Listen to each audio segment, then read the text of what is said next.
महानुभाव और मंच के सामने बैठे सभी उपासक और कलाकारों को मेरा नमो बुद्धाय जय भीम।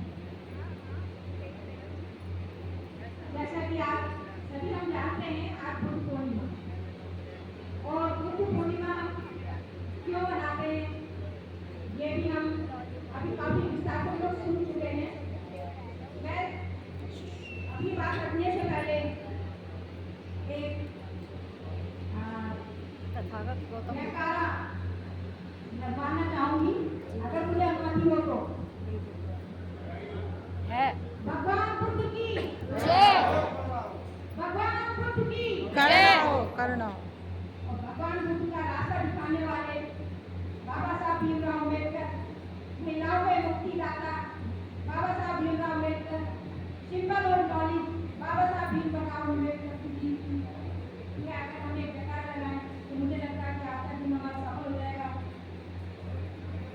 जय भीम जय भीम जय भीम जय भीम। धन्यवाद। जैसा हम सब जानते हैं कि जो बुद्ध का रास्ता है वो करुणा, मैत्री और सद्भाव का है, अहिंसा का है।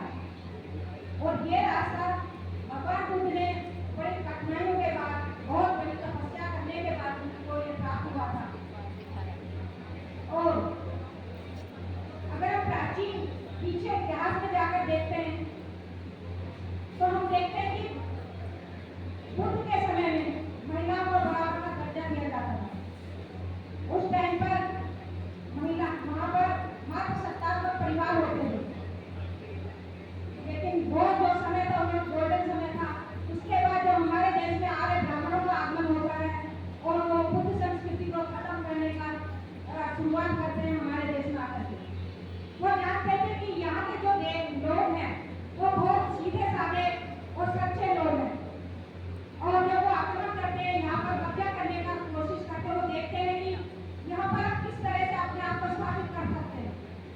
तो उन्होंने कमजोर कड़ी ढूंढनी शुरू की, क्योंकि कोई हर कोई ये देखता है कि हम किस तरह से राज कर सकते हैं। तो वो बहुत से एरिया की कमजोर कड़ी ढूंढते हैं। तो उन लोगों ने भी हमारे समाज में, हमारे देश में आकर के कमजोर कड़ी ढूंढनी शुरू की और वो संस्कृत पर पहुंचे कि इस देश की जो कमजोर कड़ी है वो महिलाएं हैं, जो कि जल्दी से दूसरों की बातों पर विश्वास कर लेती हैं। और उसका वो नतीजा यही रहा।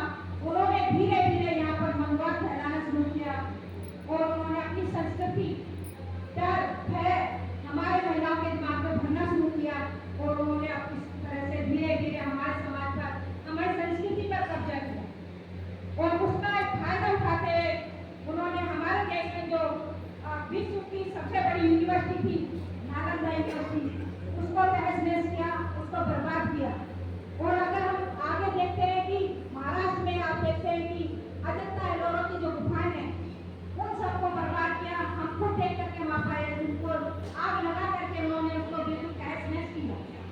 तो ये जो एक मनवादी जो सोच है हमारे देश में स्थापित हुई, उसका वो आज तक प्रचलित है, क्योंकि वो कमजोर कड़ी जो हमारी बहनें हैं, हमारी महिलाएं, देखिए बुरा मत मानिएगा, ये हकीकत है। वो आज भी उस चीज को अपने सर पर लेकर के चल रही है, क्योंकि मैं अभी हॉल में देख रही हूँ जो आज हमारा इतना बड़ा पर्व है, उसके लिए मुझे ऐसा लगता है कि सभी को घर से निकल करके विद फैमिली बच्चों के साथ यहाँ आना चाहिए था।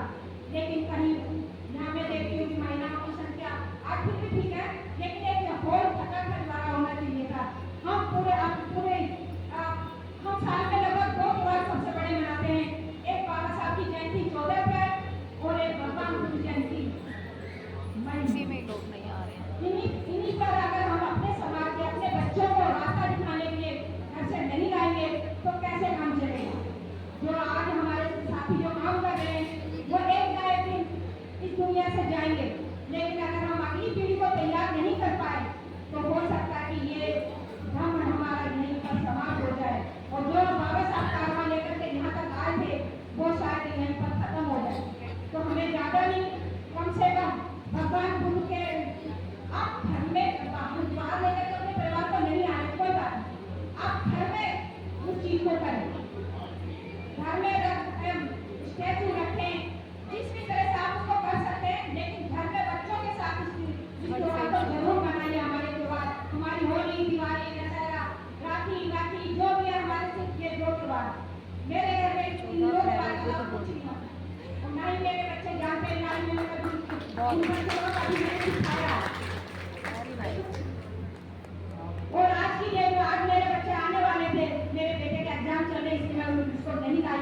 विद्या का एग्जाम है वो नहीं आया, और कल परसों संडे को मेरी बेटी का एग्जाम है वो इसलिए नहीं आया।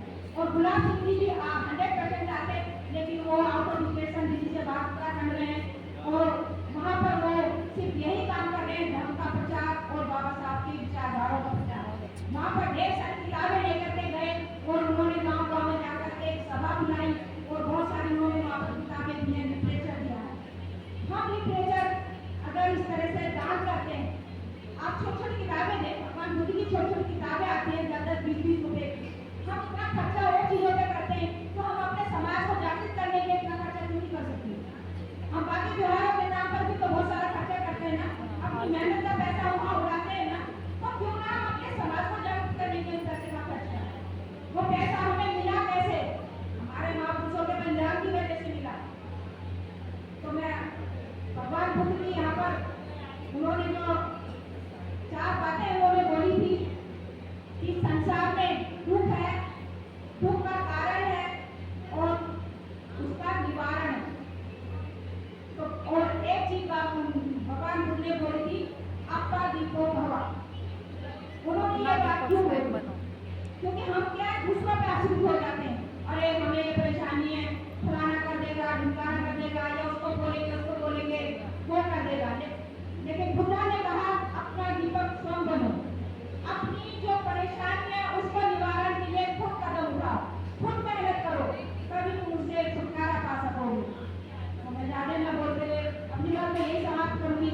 एक बार भगवान बुद्ध का जयकारा एक बार हो जाए। भगवान बुद्ध की जय हो, करना हो। भगवान बुद्ध की जय हो। धन्यवाद।